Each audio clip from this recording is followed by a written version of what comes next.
Good morning. Please be seated.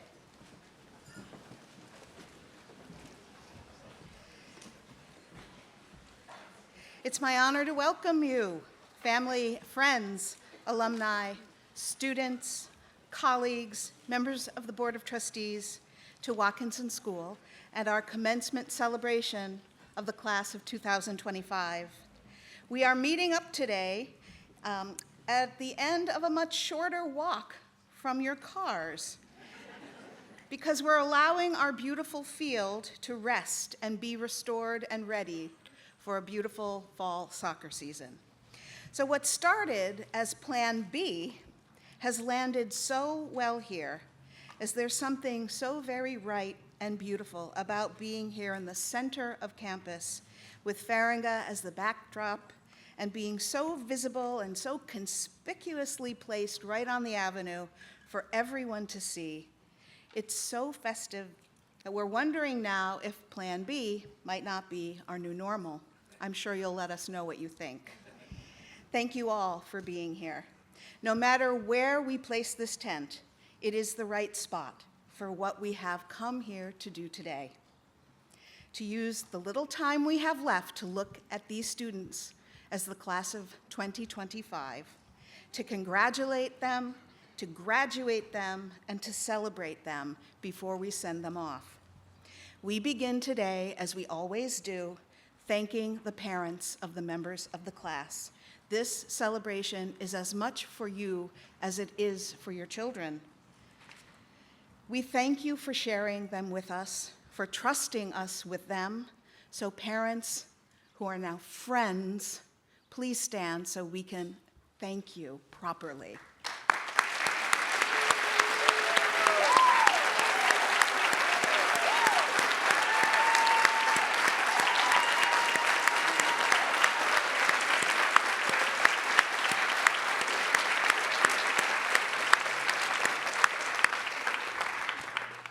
I would also like to invite the grandparents and great-grandparents of the graduates to stand so that we can celebrate your special place of honor here today.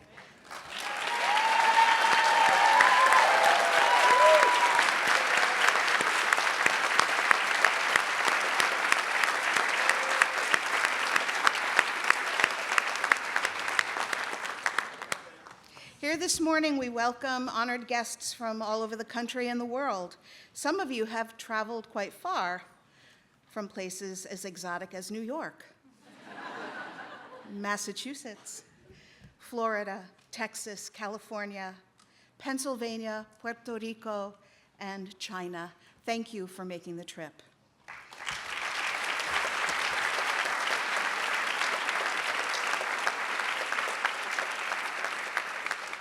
And for some of you, this morning represents a trip back to school. And so I would like to offer a very warm welcome back home to Watkinson alumni who are with us this morning. We are so glad to have you back at school. Welcome.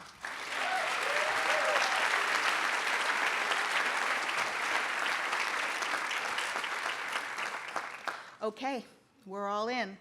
At this time, it is my pleasure to introduce the president of Watkinson's Board of Trustees, Kathleen Kane Rankalanja.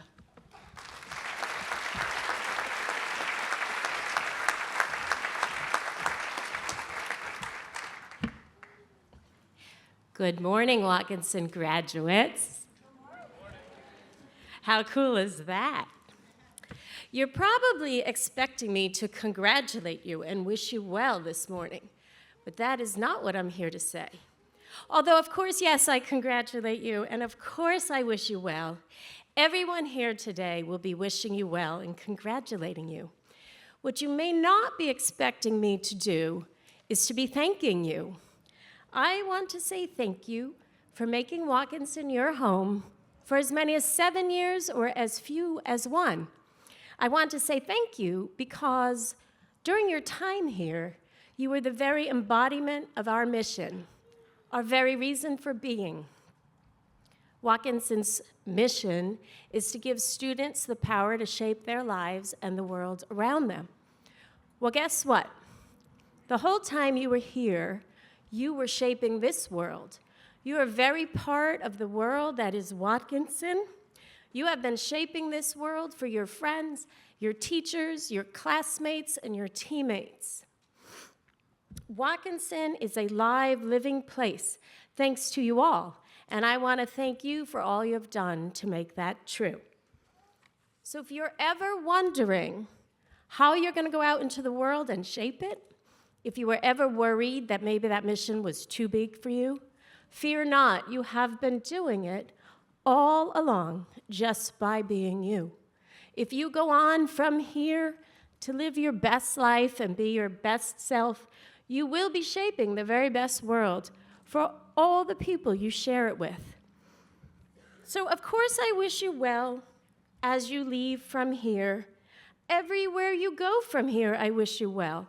I wish your dreams come true, and I wish you fortitude for the days those dreams do not come true, and fortitude to try again to make them come true the next time. But I also wish you come back here. I wish you remain a part of the fabric of this place. Watkinson needed you to shape its world while you were a kid growing up here, and Watkinson will continue to need you to shape its world when you are grown and busy and far away.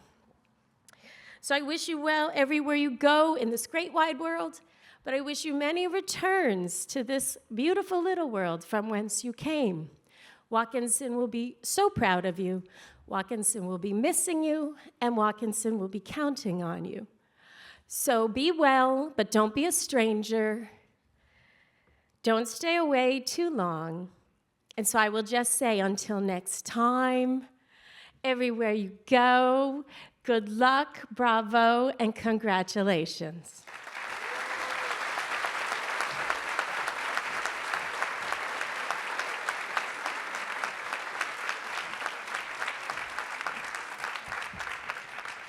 Thank you, Kathleen.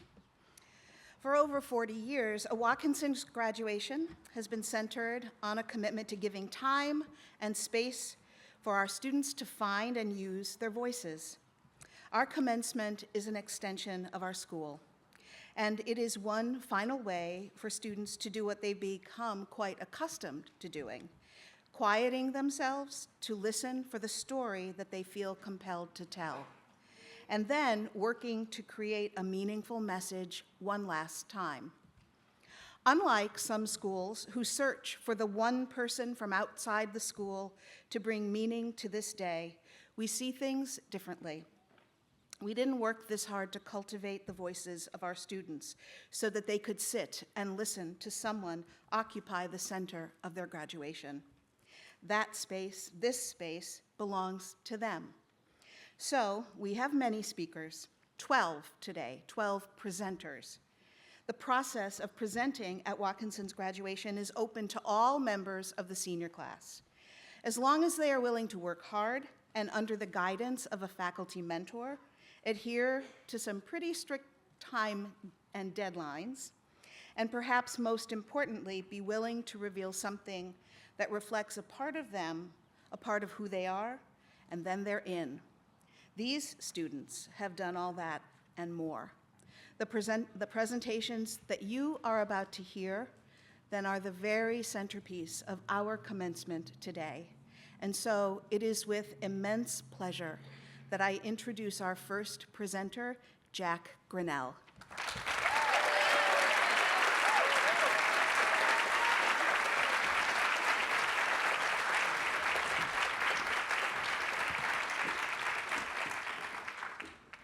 Good morning, everyone. Unlike the other members of my class who are celebrating today, I've graduated from Watkinson before, just last year, actually. As a postgraduate student, going through the process again has left me with a strange, bittersweet feeling. Although this graduation ceremony appears largely the same, besides the tense location, what I've experienced since last graduating has influenced my perspective significantly. I know personally that change can be daunting. Preparing to move on to a whole new chapter of your life can brings a overwhelming rush of feelings: excitement, wistfulness, accomplishment, anxiousness, relief, where so much is happening so fast. I know I felt quite the same since last graduating, even though I had another year left. It wasn't until one breezy morning in Algonquin, Maine, a few days after graduation, that I faced an uncomfortable reality. I was no longer the same person after walking across that stage. For the first time, I realized that my identity had changed. Having spent my first year at Watkinson adapting to an entirely different school environment, and with the added busyness of completing my final assignments, I never had too much time to gaze into how I had changed throughout the year. As the summer of 2024 began, I finally took the time to reflect. I found myself dazed and confused. I never thought I'd be so curious about learning, enjoying the arts, and wanting to express myself. I felt like a different person. The shell I had so delicately molded over the years to represent me had now shattered. Acknowledging this change spotlighted how uncomfortable I was without direction in my life, how little confidence I had in my capabilities, and how distant I was from contentment. The accomplishments of the school year became overshadowed by the sense of purpose I now lacked. Instead of the relaxing summer I expected, I was exhausted by my thoughts. I hated myself for feeling this way. I was ashamed to be struggling. This depression would linger for months. I was unsure if it would ever end, but facing those emotions became the turning point, what pushed me toward living more honestly and more fully. It's easy to see periods of depression like mine as solely negative experiences, given all the pain circulating. But it's from these experiences that profound revelations are built and formed upon over time. For me, that foundation was acceptance of the turbulence that comes from an ever-changing life. I could accept imperfection. I could accept that I was hurt, but capable of healing. I could accept that I can still be loved, appreciated, and understood as I already am. I put so much pressure on myself to appear as if my insecurities and fears of failure don't exist. I never needed to hide them, for they make me genuine. This year at Watkinson, I began to embody self-acceptance through pursuing my interest in lemurs for my senior exhibition, voicing my perspective in Miss Maggio's History for Art class, and allowing myself to open up to others in conversation. Facing vulnerability and uncertainty is extremely uncomfortable, but that discomfort within didn't have to lead to misery. Rather, it could become growth. Being back on this stage, my takeaway is that your purpose won't always be clear, and that it's okay to feel lost in this vast world. You just gotta live your journey to find that clarity. Graduation is just the beginning of ours, and acceptance is simply the first step. Thank you.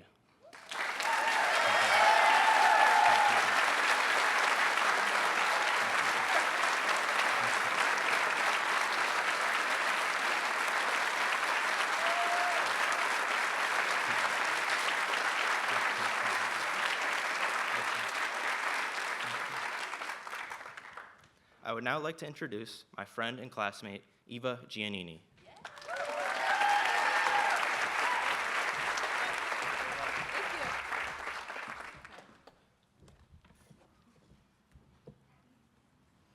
Good morning.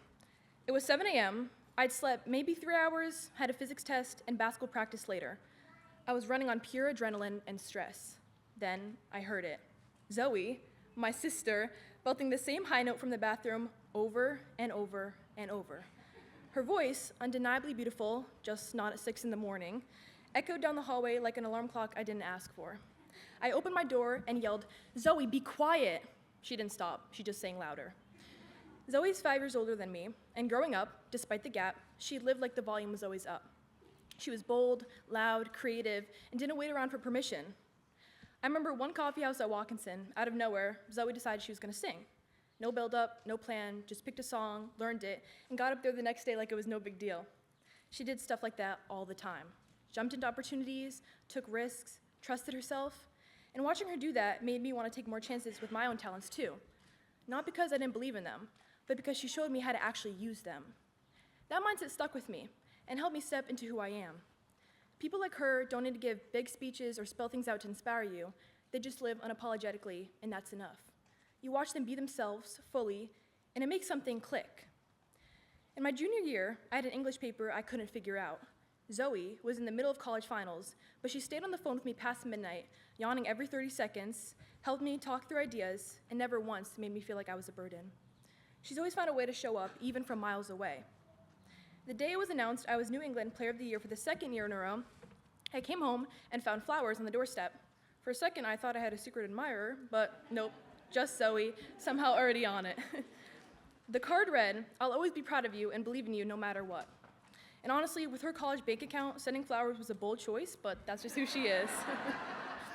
Now she's in DC doing incredible things. The house is quieter, but her voice is still with me. Not just the literal one, but the one that shows up when I'm overwhelmed, when I need courage, when I need to remember who I am. That's what Zoe gave me. And that's what Watkinson gave both of us, a space to be real, to grow, and to show up fully. So, thank you, Watkinson, and thank you, Zoe, the best singer I know, and the best big sister I could have asked for. Thank you.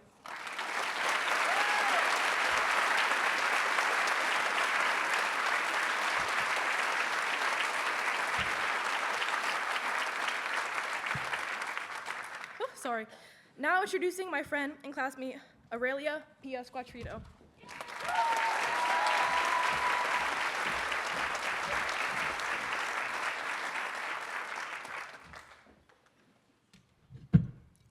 Sorry.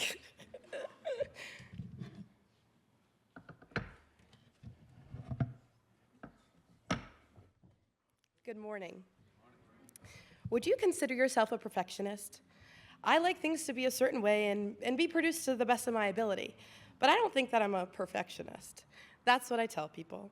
However, as I have grown both within and outside of the classroom, I have come to the realization that I am a bit of a perfectionist, in the sense that I do desire perfection.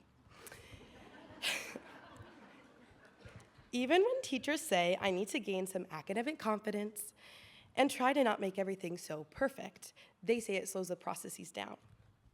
Art, specifically sculpture and ceramics, has helped heal some of that perfectionism within me. In my sophomore year, Miss McNerney told me that she was excited to see me fail, and I was like, what?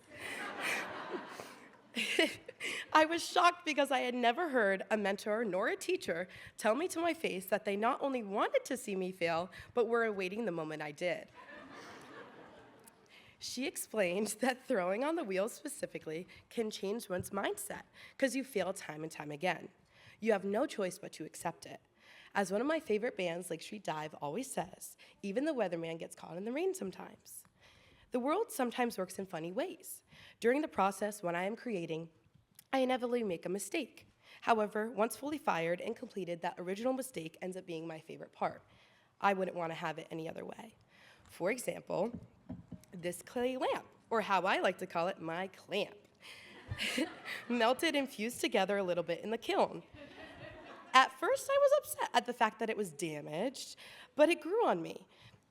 As I glazed it and as it became its final product, I realized that it looked even more realistic, like the clam was closing. This was a blessing in disguise from the kiln gods, as we like to say in the ceramics room. Another aspect that is out of our control is other people's actions. With this starfish and sand dollar wall hanging set, my goal was to make the two hyper-realistic and cohesive. My plan was to use throwing clay in a simple, clear glaze instead of a vibrant orange for a starfish, for example. I completed the sand dollar first and was immensely proud of how it turned out. A few weeks later, when the starfish came out of the final firing, instead of glossy white finish intended, it had a combination of white throwing clay and some speckled clay, and two small cracks. I had been so careful, double and even triple checking with Miss McNerney that I was grabbing clay from the correct bag. The only logical explanation was that someone else had put the two kinds of clay in the same bag labeled as throwing clay. However, we must persevere.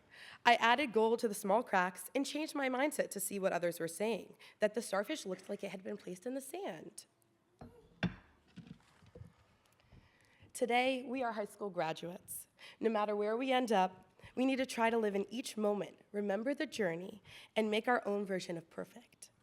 Watkinson's class of 2025, as my dad always says, go fast and take risks. And thank you for being a part of this stage in my journey. Thank you.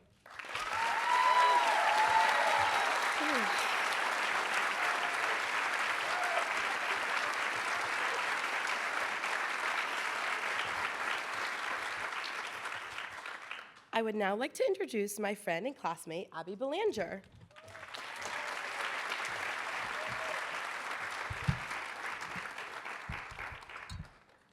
Just a second, hold on.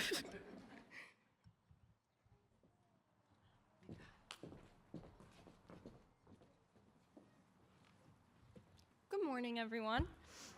Of the thousands of pictures I've taken throughout my time in high school, the story that stands out to me the most is that of the Pigeon Man. Once while in Boston with my dad, I came across a man surrounded by pigeons. The pigeons swarmed him and perched on his shoulders, arms, hands, and even his head. I watched as dozens of people walked past him with confusion and even disgust. Children, too young yet to instinctively judge, watched the Pigeon Man in awe and admiration as their parents pulled them away. Being me, I thought this man was the coolest person I'd ever seen and immediately asked to take his picture. He happily obliged, and as I took pictures, I discussed with him his love of pigeons. He explained to me that he remembers each pigeon by their unique markings and has names for them, and that he was currently distressed about one of the pigeons he hadn't seen in some time. I found it so inspiring that this man cared so deeply, to the point of emotional turmoil, about a bird most people consider a nuisance. My interaction with the Pigeon Man reminds me of one of my favorite quotes by director Hayao Miyazaki, where he says, "If life's hassles disappeared, you'd want them back." I left this interaction with a renewed appreciation for humanity itself. No matter how many looks and comments he has presumably received by passersby, the Pigeon Man did not turn taciturn. My favorite thing that photography has given me is all the small but extremely meaningful connections I've made with strangers. The people that get passed by or written off because they're perceived as strange or weird are what makes my art interesting. I've come to realize that the most intriguing people are often the least conventional. Talking to strangers while photographing them has truly made me realize that everyone has a story to tell if you just ask. As someone with major anxiety, I understand how scary it can be to strike up a conversation with someone, and I still become super nervous when asking someone to take their picture. By scrolling on your phone, listening to music, or closing yourself off with body language, it's extremely easy to remove yourself from what's around you and stay reserved to a fault. I've grasped throughout the years that getting out of your shell and talking to strangers can teach you things you'd never expect. So next time you're sitting on the bus, I recommend you talk to the person sitting next to you and find out their story. They may not want to talk to you at all, or they may tell you something so important that you write a speech about it. I've grown to love the peculiar and strange and have allowed the people I photograph to fundamentally change me as a person. And lastly, if you ever see a man in the Boston area covered in pigeons, please tell him I say hello. Thank you.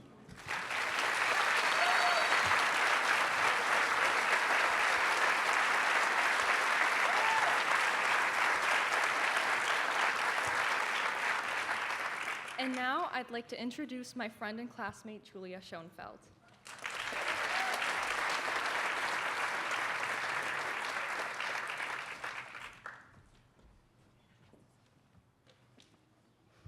Good morning.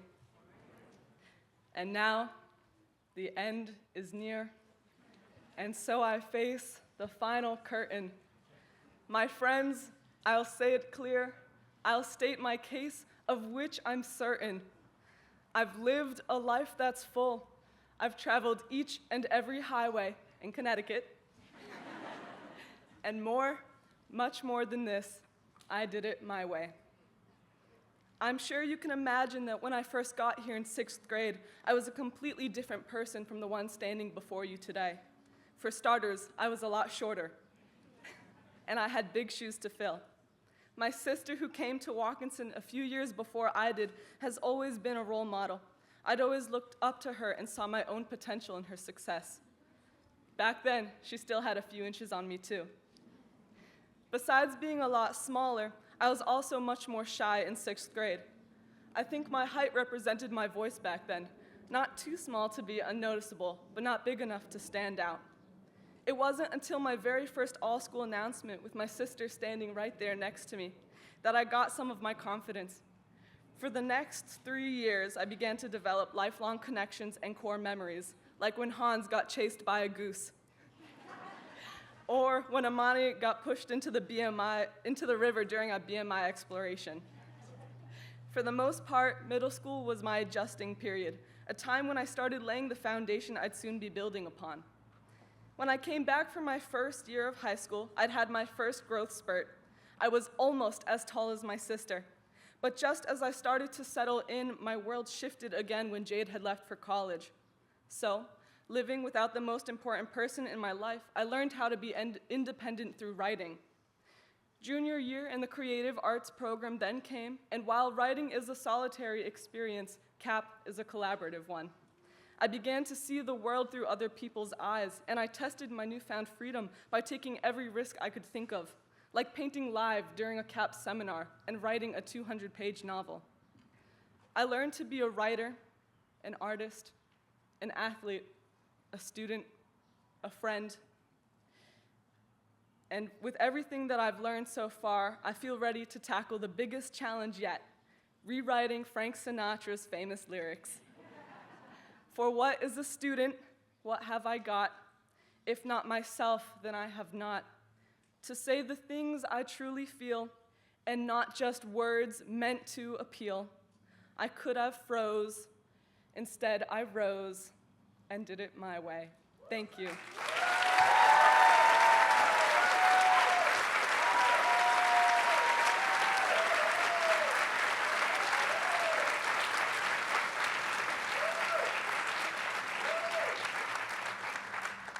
I'd now like to introduce my friend and classmate, Melina Marangudakis.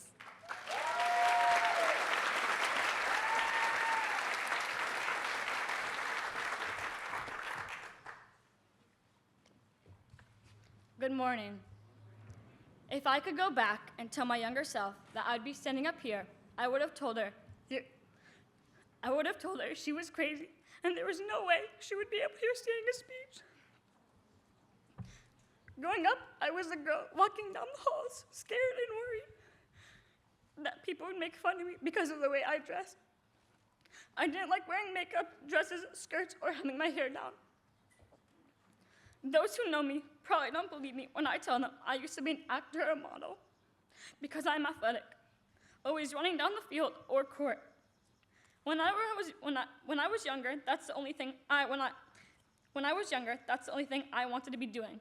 But my parents had other plans for me.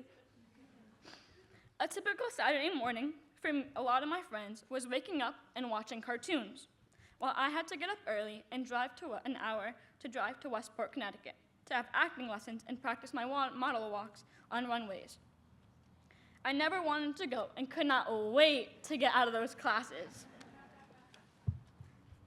When I was younger, I didn't have a lot of confidence walking the runway because I didn't know who was out there in the crowd judging me.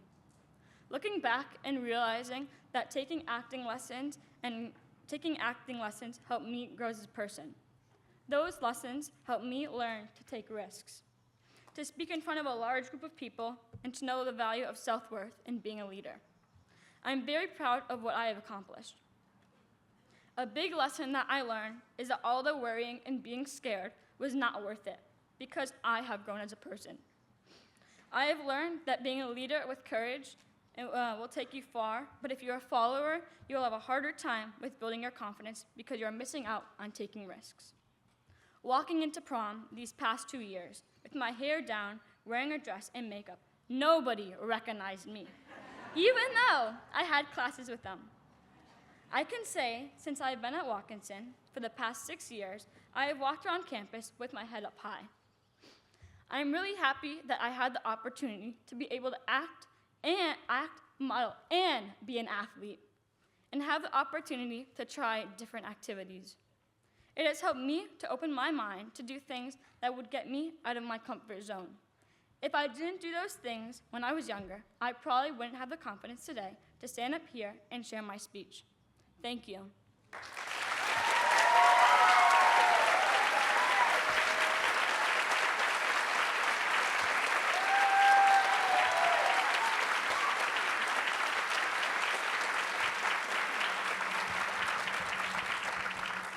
And now I would like to introduce my friend and classmate, Charles Taylor.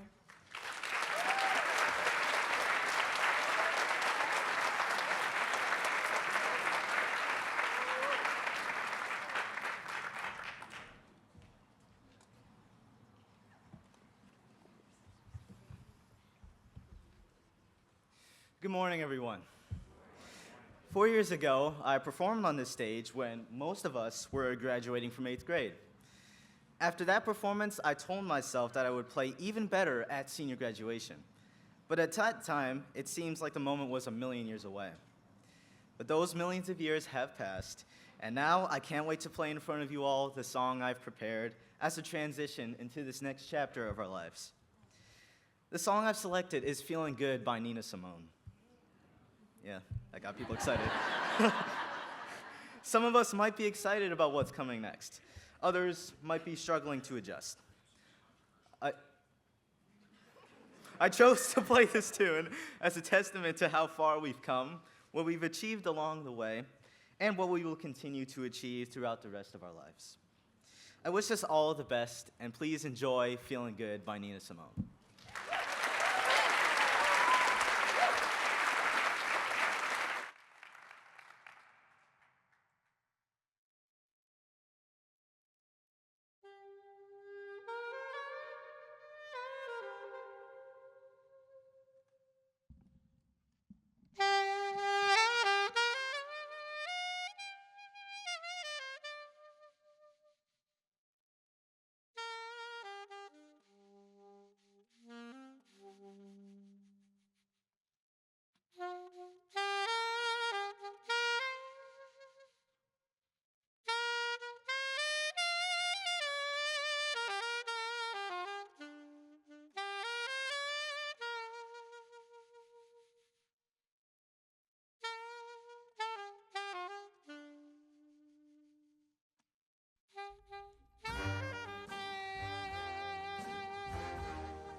Thank you. I'd now like to introduce my friend and classmate, Becky. Yeah.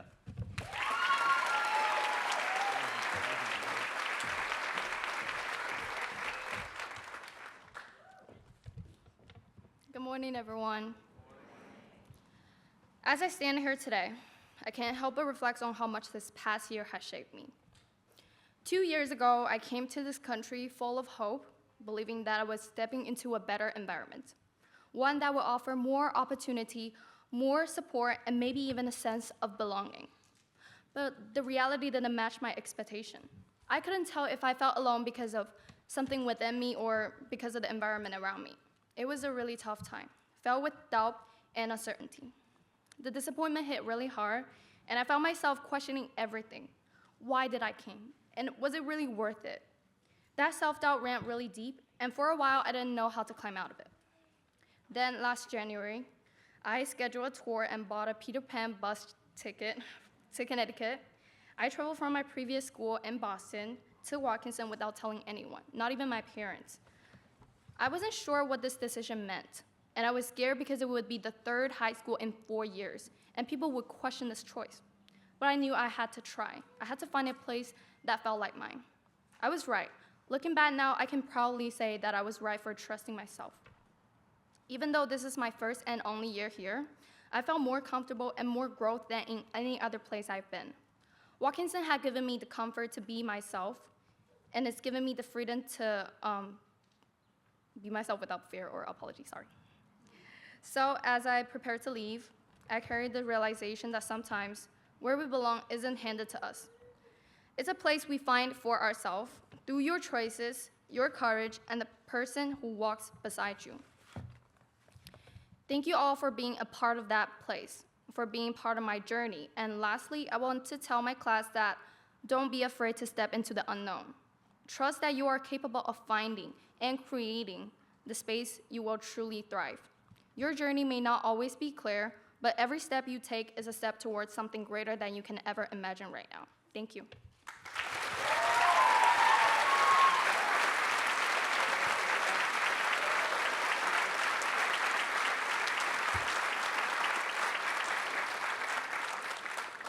Now I would like to introduce my friend and classmate, Abby Sedensky.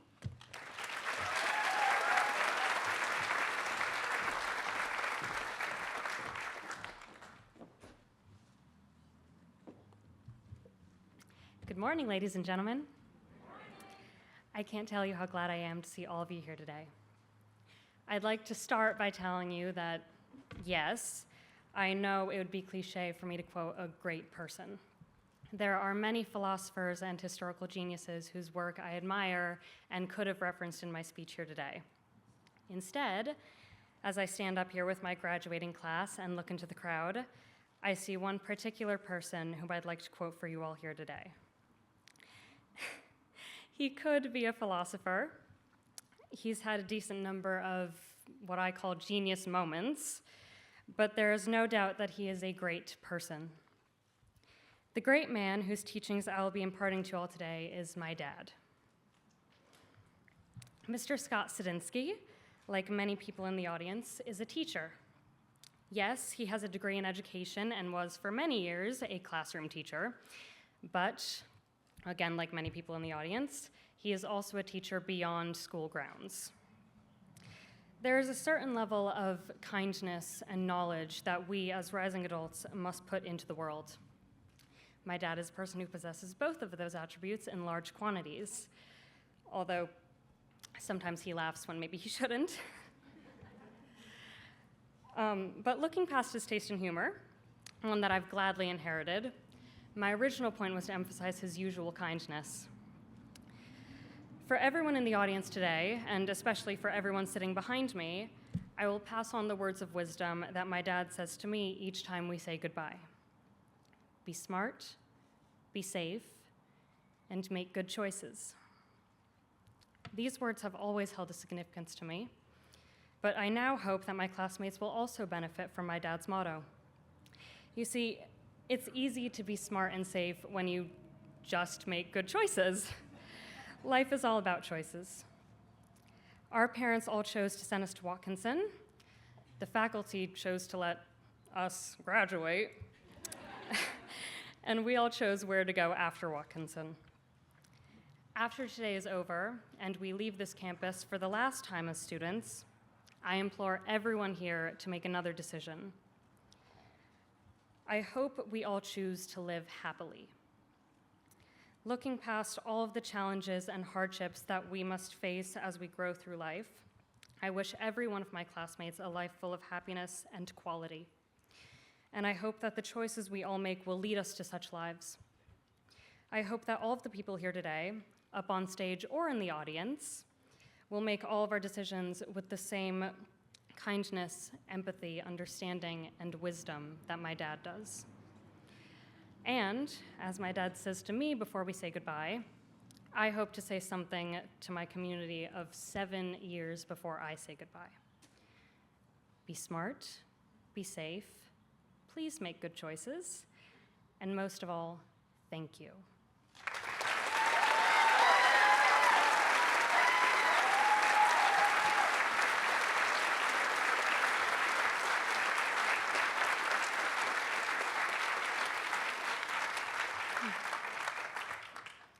Now, I would like to introduce my friend and classmate, Gabriela Rojas Lebron.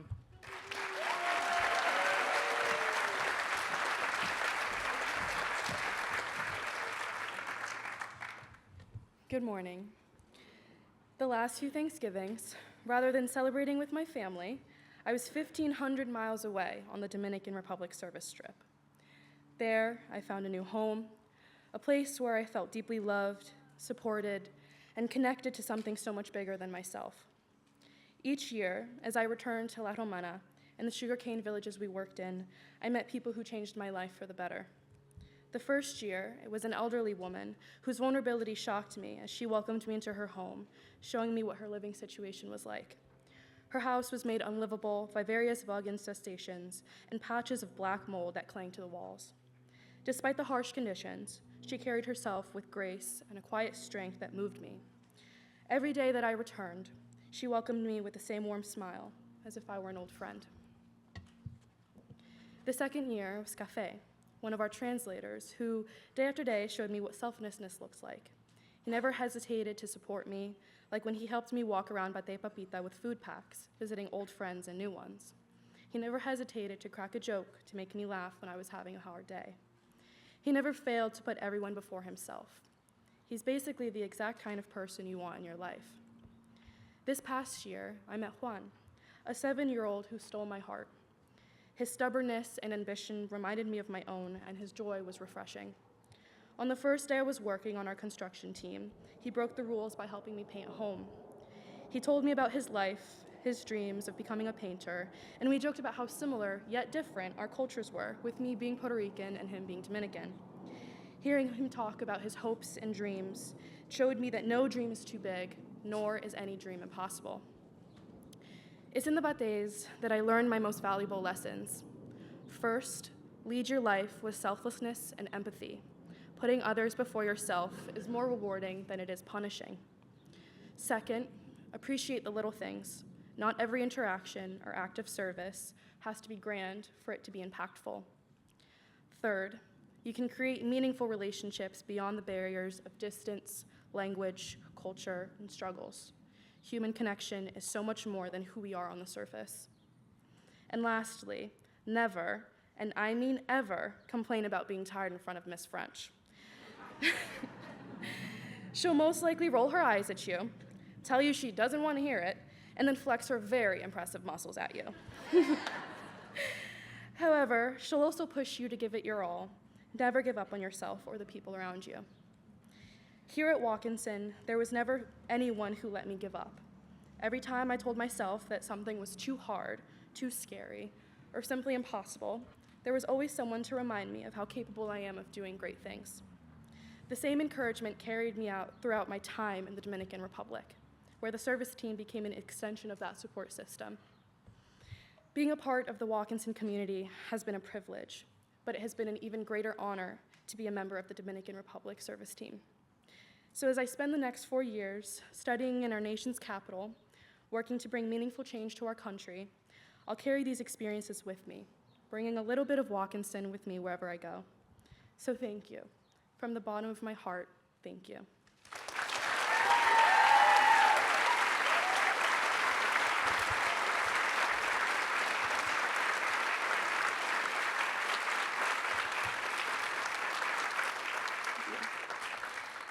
And now I'd like to introduce one of my good friends and classmates, Alice Hsu.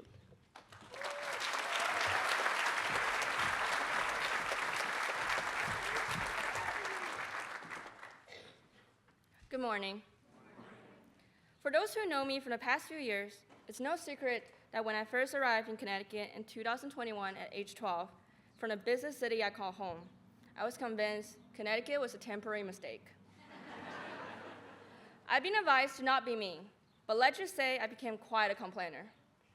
I complain about everything: the quiet roads, the distant moving of cows, the endless tree inside of a tall, fancy buildings, and of course, the winter here. Coming from a bustling city filled with people, it took me a considerable amount of time to adjust to this new reality. Connecticut, really, of all places? It's funny how time changed your perspective. I gradually adjusted to the environment. I started to get used to the bobcat that randomly show up on campus, the rabbits and squirrel in my backyard, the deer and turkeys that sometimes appear on or next to the road, but not the bears. Don't think I'll ever get used to them. I grew to value the peaceful roads with natural views during drives. I learned not to judge my surroundings, but to truly see them. While I didn't have my actual family in Connecticut, I complain about that too. I now realize I have people who treated me like family in here, people I won't forget. The connection I made here have turned strangers into families, moments into memories. I had so many firsts at Watkinson and in Connecticut. It all started with my first time on an 18-hour flight by myself when I was just 12 years old. Then came my first time writing 3 pages essay, all in English. First time traveling with a friend on our own. First time trying snowboarding. First time driving a boat. First time hiking for more than 6 hours. And most importantly, first time learning how to truly take care of myself. These firsts have shaped who I'm becoming. Now I understand, it wasn't Connecticut I came to love. It was Watkinson. More specifically, the community, the people in Watkinson. There's something special about a place that gives you the space to complain, to dreams of elsewhere, but still manage to work its way into your heart. Watkinson did that for me. It's the people who make this school what it is, the faculty members who help me more than just academic, and the friends who listen to my constant and nonsense complaints. Looking back with the clarity of hindsight, I found that these past few years weren't only about academic learning, but learning to see beyond my preconception generally, about finding value in the unexpected. When I finally stopped rushing and reflected on my years at Watkinson, I figured this place isn't just not that bad. It's quite amazing. I know everyone says this isn't an end, but a brand new start. I couldn't agree more. I encourage everyone to look back, like I did. And trust me, some moments that have been hidden in your memories during these past few years will reach surface and fill you with sweetness and joy. If not right now, they will in the future. The best journey, I realized, are the ones that surprise you. Watkinson, you surprised me, and for that, I will be forever thankful, as I will be for my parents, who had the wisdom to send me here despite my protest. I love you guys. I'm glad your vision was clearer than mine. Thank you.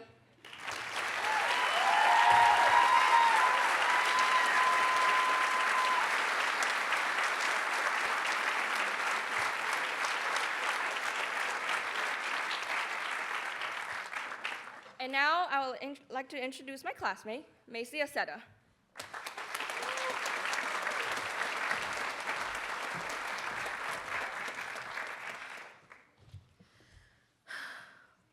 Good morning.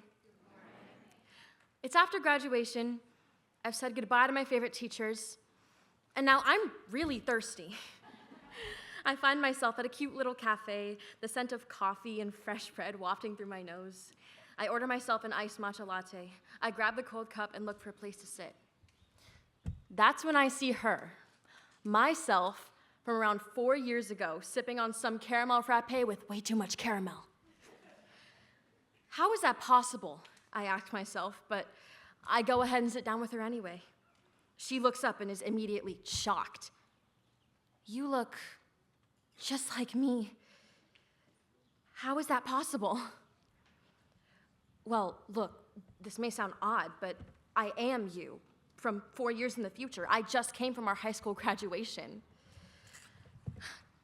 Really? I mean, we made it that far? We did.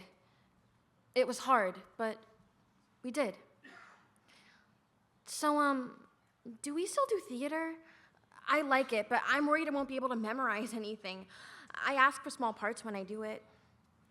We do, and we love it so much that we're studying it in college. We've had much larger parts since then, and we've discovered that memorizing lines is really not that hard. Wow, I'm glad I warmed up to it then.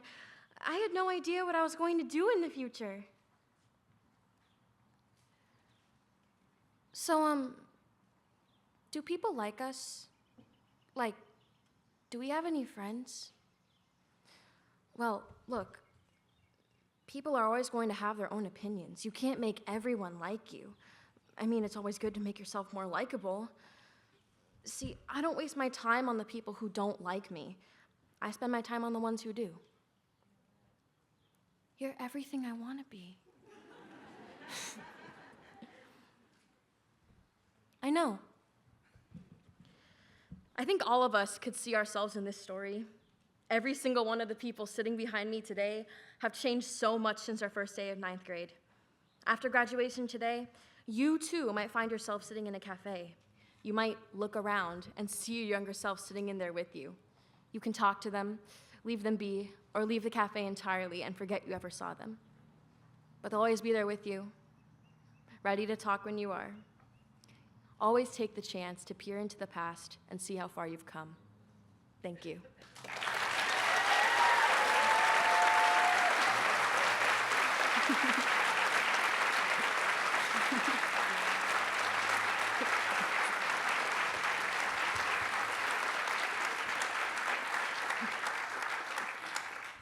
And now, I would like to introduce Head of School Terry Schrader.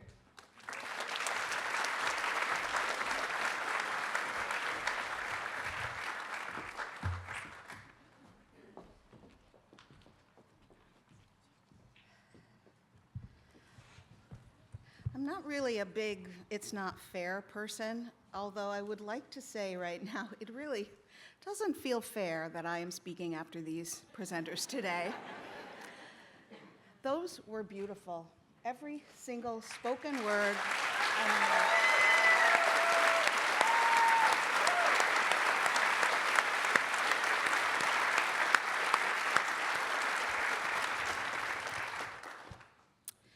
There's a tree just outside this tent on the walkway between Faringa and Goodwin. It is a bit of a paradox of a tree. Its trunk and its center appear sturdy and capable, solid and deeply rooted. It looks like a tree that has seen some things, that could tell a few stories. But then you look up and the incongruity becomes apparent. Where you would think long, strong limbs and tributaries of finer branches would be or should be, there are mere beginnings of new growth, outcroppings of new leaves, sporadically appearing on branches just barely more than nubs. You might look at this tree and say, "What's going on there?" In fact, at various times, many of us have. It's hard to know what to make of this tree, what to expect of it. It stands strong, and at the same time, it reads fragile. On our beautiful campus, we have many trees. Some of them are new, like the beech and the dogwood, planted in honor of Sandy Garcia and Diane Weinholz, who taught and led here. In the life cycle of a tree, those are babies. They grow alongside the ancient pines and the oaks that stand 30, 40, 50, or more feet tall, have been on this land maybe before Watkinson was Watkinson. The new trees look new. They bloom, they flower, they fill out a little bit more each year, and the old ones look old. They sway old, they sound old, they creak old. The winds kick those branches, and their leaves drop in mounds to the ground. We know exactly what to expect from those trees, because while they do grow and change, they do it within expected parameters. but what to make of that tree in the nook of the walkway that is neither what it used to be nor what it will become. Looking at it in January, did we really expect this one to green up by June? Class of 2025, I do not know what you expected your senior year to be. In speaking with a couple of you last week, you mentioned that last year at this time, when you were in your final hours as juniors, you couldn't quite get the feel for stepping into the spot that the previous class had occupied. On this, your very last day, and the oldest and wisest students in this school, I wonder how the reality of this year has compared with your expectations. Did you think that you would become someone entirely different? Have a remarkable breakthrough that would cause you to change your mind or change direction? Did you expect to hide out or glide through the expectations and requirements that you knew were coming at you? Did you expect to be transformed by experiencing joy, opening your eyes, and pouring cement in the Dominican Republic? Did you expect to fill this place with music and art? Did you expect to succeed, but instead you took a tumble only to fail? Did you expect to fail only to surprise yourselves with a big win? Did you know that while you were working, and even not working, you were moving forward? Did you realize what you had in you? You came into your senior year quietly. We didn't know exactly what to expect of you either. You were not a brass band coming in. You had a different kind of score. Strings, maybe, not brass. Wind through leaves. Sometimes blustery, sometimes imperceptibly nuanced and quietly capable, forceful. At times, hesitant, nervous. You moved gradually toward finding your rhythm, finding your light. Your center as individuals and a class evolved. You are more than a little like that tree over there. At times, maybe in January, February, March, it was a little hard to tell what was going on with you. Your work ebbed and flowed. Your teachers wondered, scouted you out, nudged you, encouraged you, expected, demanded to see what was going on. And the words white-knuckling it at times might have been spoken by one Mr. Diedelbaum in a Zoom call we had with your parents a month or so ago. But things happened over the course of this spring. Evidence, production, exhibitions, some with exquisite distinction, connectedness, new growth. Today, in the light and the warmth of your graduation day, it is easy to see that you have greened up. Batches and outcroppings of insights and wisdom and successes that you have worked hard for. It turns out that not knowing exactly what to expect from you was a good thing. You created your version of senior year as you lived it. Knowing you, how could we have known all along what you would bring, what you would do, who you would be, or how you would be that? But it is beautiful, this new growth. Congratulations, class.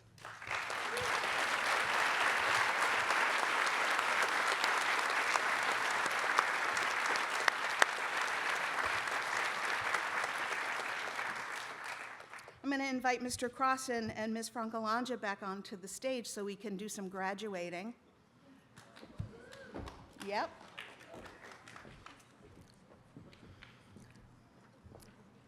Ms. Francalanja, we present you with the members of the class of 2025. I ask that the graduates stand. You did that very well. Each student here has completed the requirements for graduation. As a faculty, we stand to certify today that they are each eligible to receive the Watkinson Diploma. Thank you, Ms. Schrader. And on behalf of the Board of Trustees, I would like to congratulate the Watkinson School Class of 2025.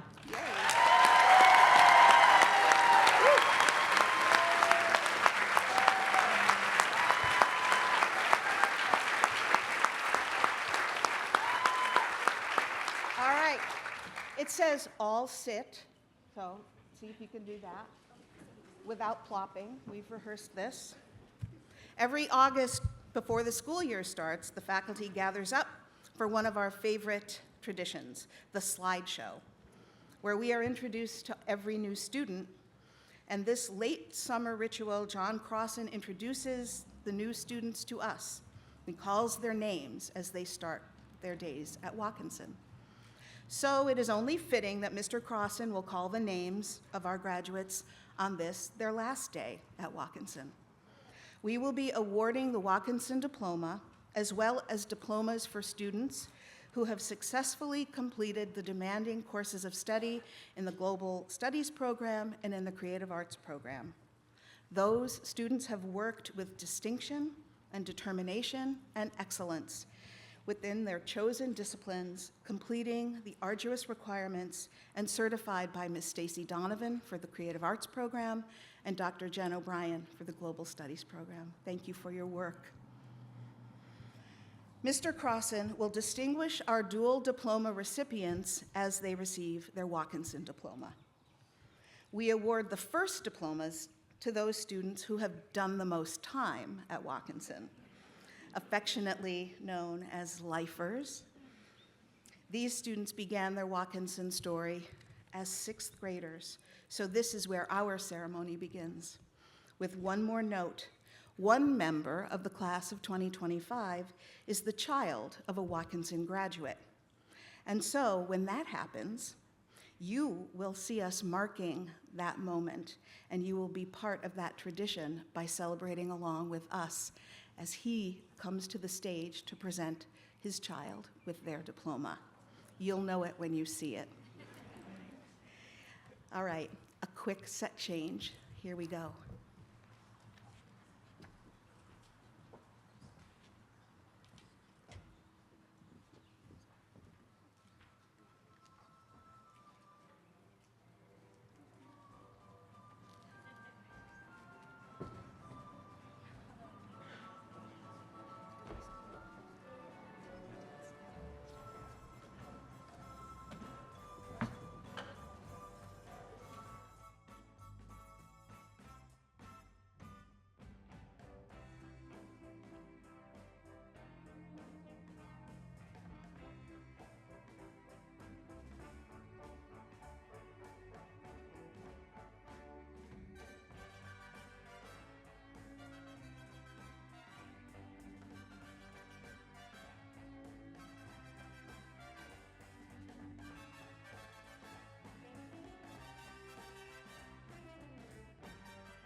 Okay. We're going to lead off with the lifers. All right. Thank you. Appreciate it.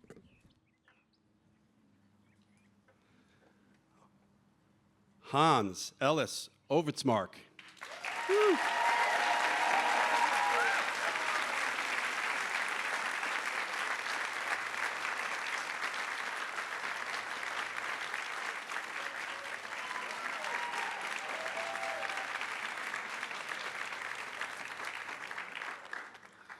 Eva Cohen, Creative Arts Program, Visual Art 3D.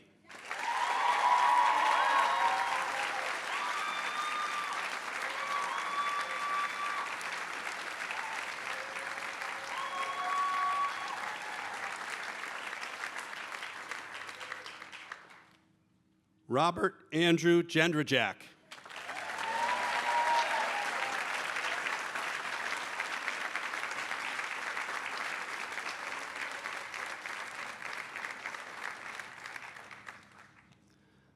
Amani Neve King.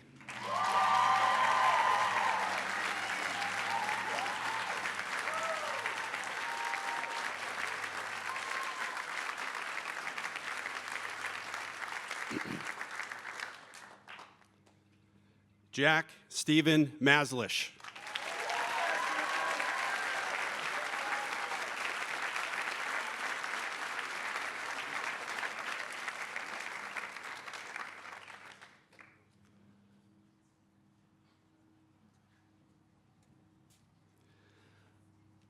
Connor Michael Murphy, Global Studies Program.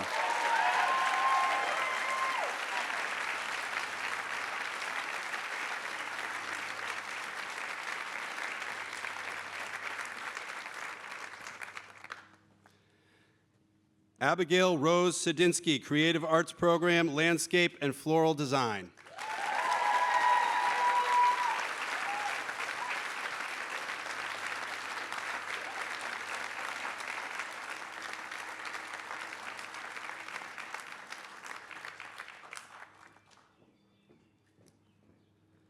Julia Monet Schoenfeld, Creative Arts Program, Creative Writing.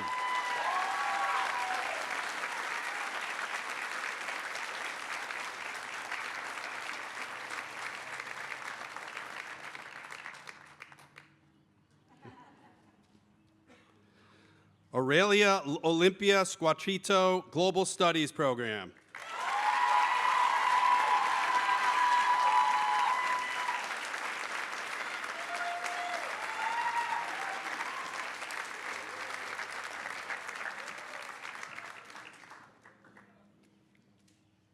Charles Lewin Taylor IV, Creative Arts Program, Music.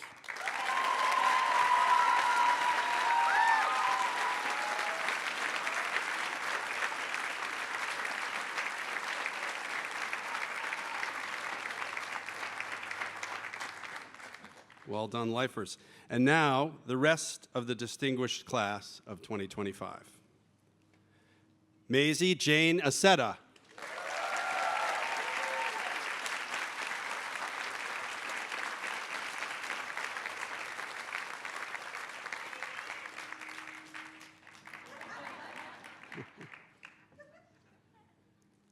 Yehya Amer, Global Studies Program.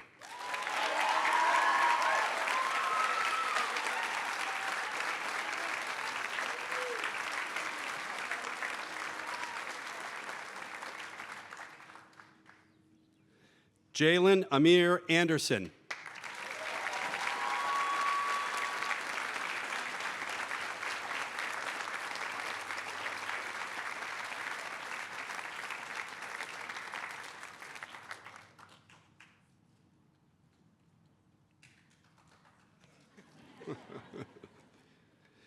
Abigail Belanger, Creative Arts Program, Photography.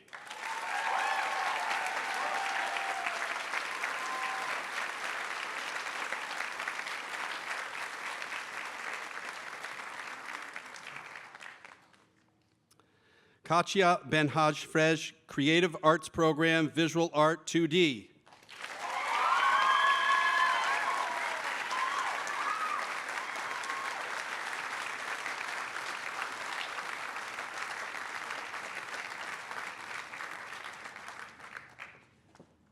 Catherine Boy Williams.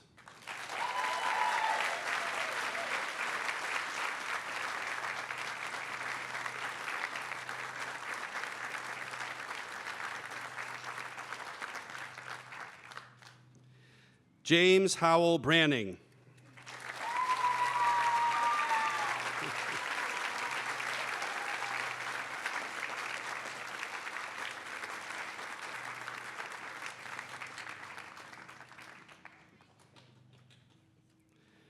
Jameson Jack Burnett.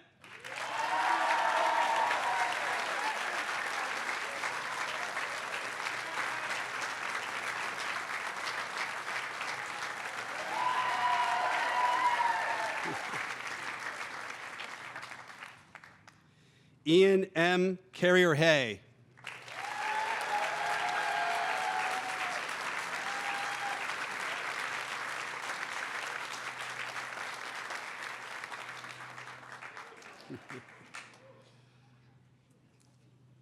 Graham Jose Dosh.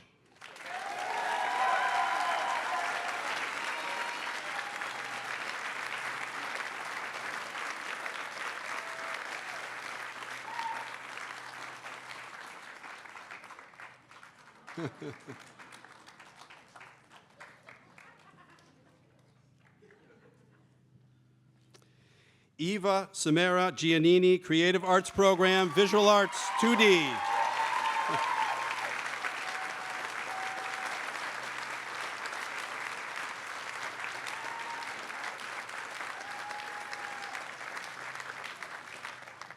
Now, here's that moment Ms. Schrader alluded to earlier. At this point, I'd like to welcome Thomas Holman, class of 2002, to take his place next to Ms. Schrader at the stage.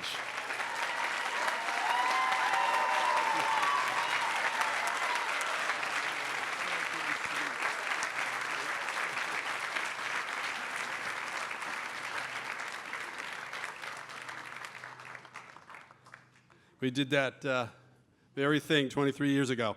It's been a tradition here that when the child of a graduate graduates, we invite that parent to give their child their diploma. So here we go.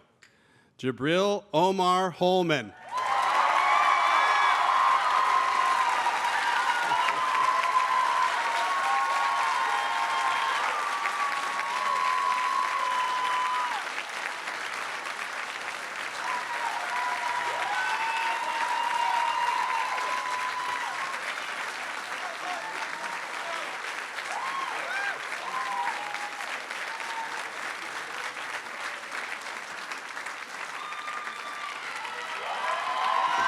Good stuff, man.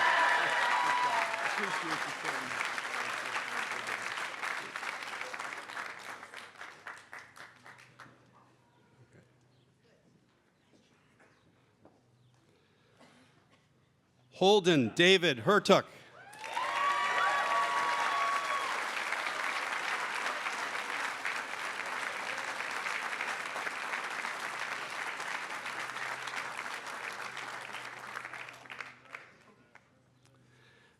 Basmina Khan, Creative Arts Program, Fashion and Jewelry Design.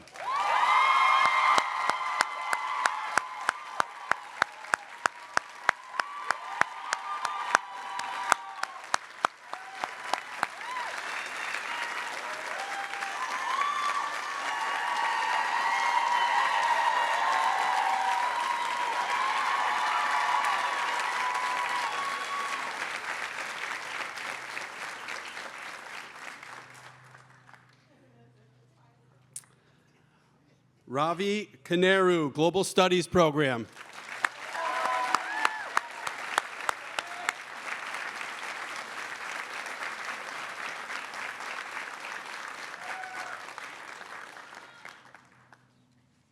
Melina Moran Gudakis.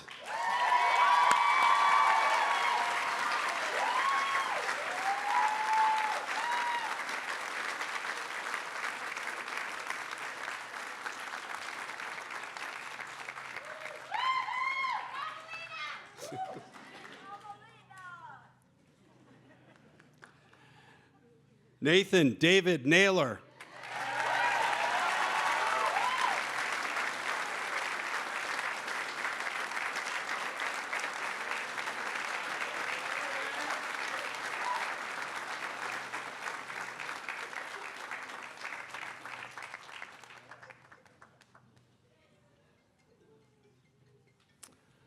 Owen Daniel Reed, Global Studies Program.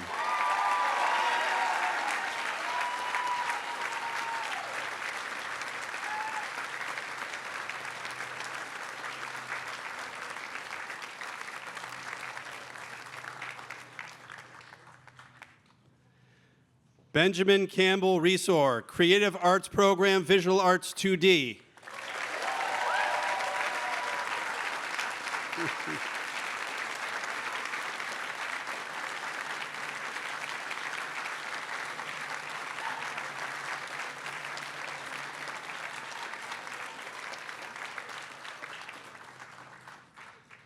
Ryan Warren Rickovicius.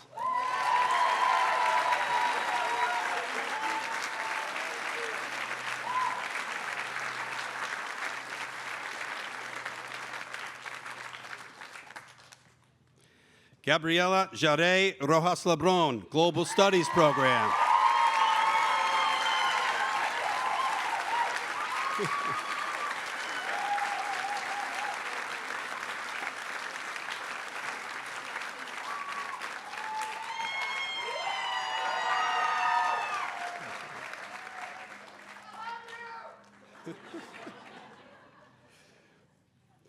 Avram Thomas Jose Circus.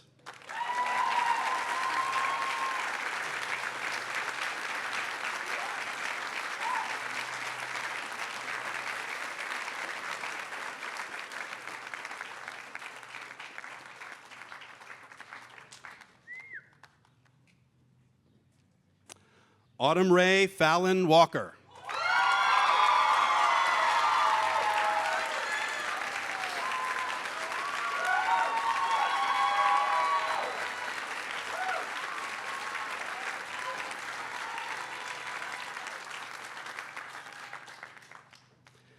Callum Ross Wills, Creative Arts Program, Music.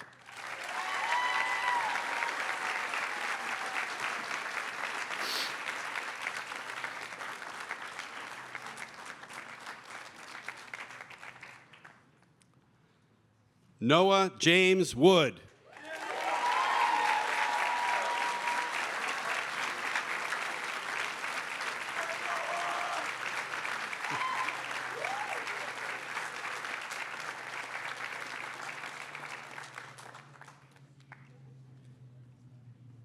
Alice Zhu, Creative Arts Program, Visual Art 2D and 3D.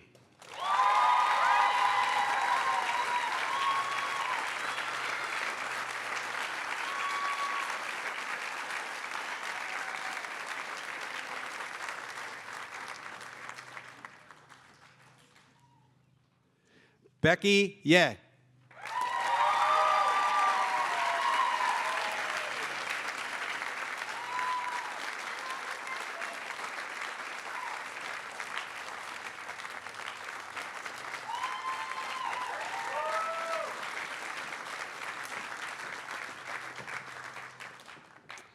And now we will award certificates to those students who have completed the requirements of the Academy, our postgraduate program. Jack Peter Grinnell.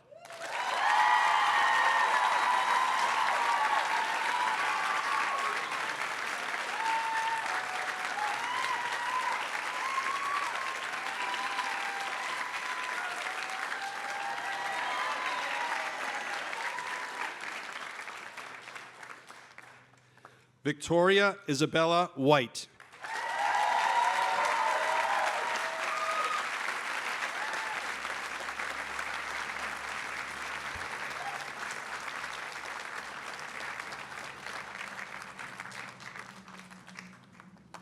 Ladies and gentlemen, the class of 2025.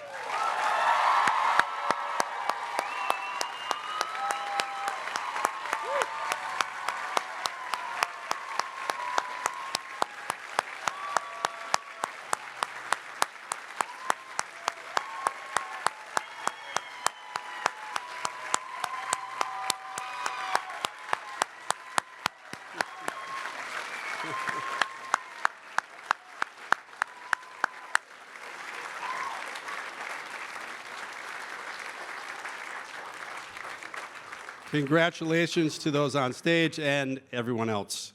And now, our newly minted alumni will follow the faculty out onto the front lawn for the recessional.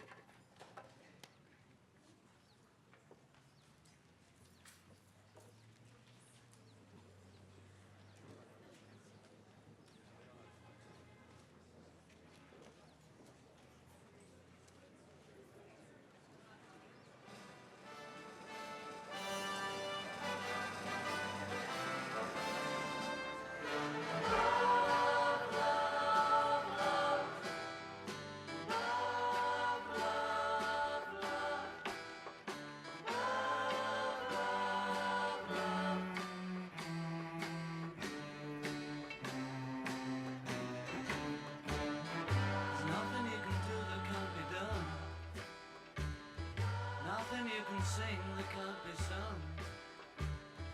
Nothing you can say, but you can learn how to play the game. It's easy.